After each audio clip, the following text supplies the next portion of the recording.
ग्रामीण महिलाओं से मिले, ग्रामीण महिलाओं की मेहनत देखी, गांव को करीब से देखा, जो कभी शायद से शहर में रह के ये सब देखने को ना मिलता। सफ़र मुश्किल था, पर कब ये सफ़र इतना आसान बन गया पता ही नहीं चला। आज हम समापन कर चुके हैं और 108वां कलश हमने महादेव के मंदिर से एकत्रित कर लिया है। तो आज खुद भी एक संपूर्ण फीलिंग आ रही है और बहुत अच्छा लग रहा है। इसके बारे में मेरा यही कहना है कि महिलाएं आज हर क्षेत्र में आगे बढ़ रही हैं और भारत तिब्बत सीमा पुलिस बल में महिलाएं बहुत ही बहादुरी के साथ बॉर्डर पर तैनात हैं और जो भी उन्हें ड्यूटियां दी जा रही हैं वो बहुत अच्छे से कर रही हैं। और तृप्ति मैम से मिलकर मुझे ये पता चला कि महिलाएं चाहे बॉर्डर में हो चाहे घर में हो, वो नारी शक्ति का एक अद्भुत कार्यक्रम था, क्योंकि मुझे तो 50वां कार्यक्रम में जाने का अवसर मिला।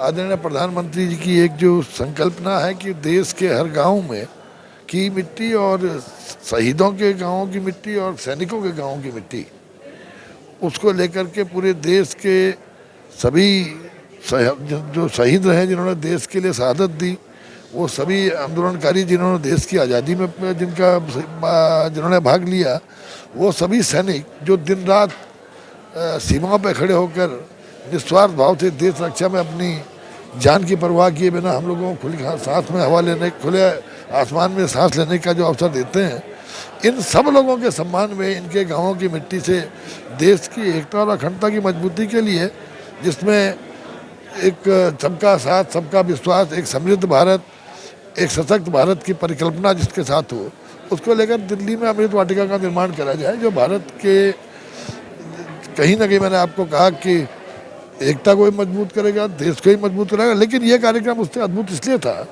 कि अभी तक जितने कार्यक्रम थे, या तो सरकार के स्तर के कार्यक्रम थे या पार्टियों के विभिन्न दलों के द्वारा आयोजित कार्यक्रम थे।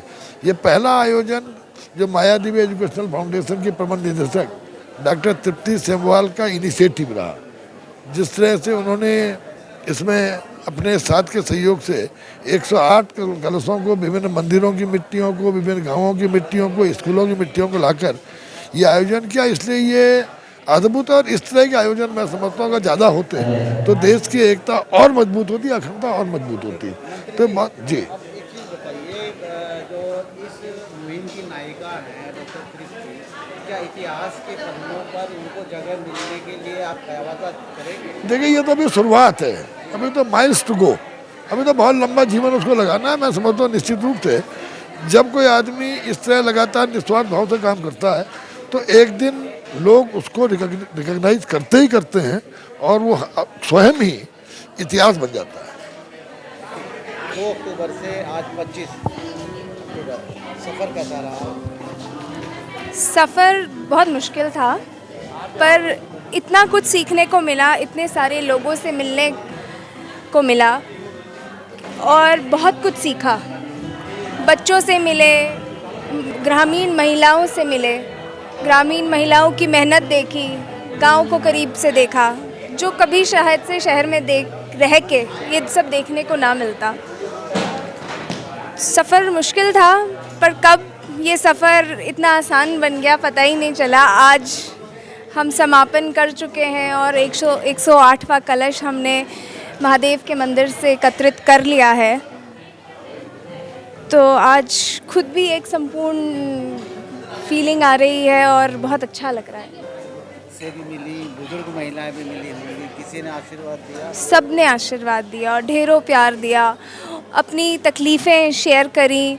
जब उनके वहाँ के पंचायतों ने उन्हें बताया कि ये एक शिक्षा के संस्थान से हैं और कोई गवर्नमेंट उससे नहीं आई हैं, उसके बावजूद भी वो औरतें मेरे को बोलती रहीं कि बेटा कभी चुप मत रहना, आगे बढ़ना, तू हमारी आवाज़ आगे ले जाएगी।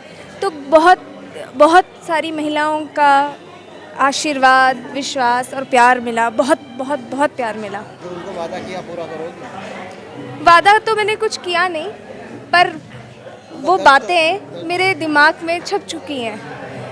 तो ईश्वर करे मेरे को इतनी शक्ति मिले कि मैं उनके लिए कल कुछ कर सकूं। हाँ जी, इसके बारे में मेरा यही कहना है कि महिलाएं आज हर क्षेत्र में आगे बढ़ रही हैं और भारत तिब्बत सीमा पुलिस बल में महिलाएं बहुत ही बहादुरी के साथ बॉर्डर पर तैनात हैं और जो भी उन्हें ड्यूटियां दी जा रही हैं वो बहुत अच्छे से कर रही हैं। और तृप्ति मैम से मिलकर मुझे ये पता चला कि महिलाएं चाहे बॉर्डर में हो चाहे घर में हो, वो नारी शक्ति का एक स्रोत हैं।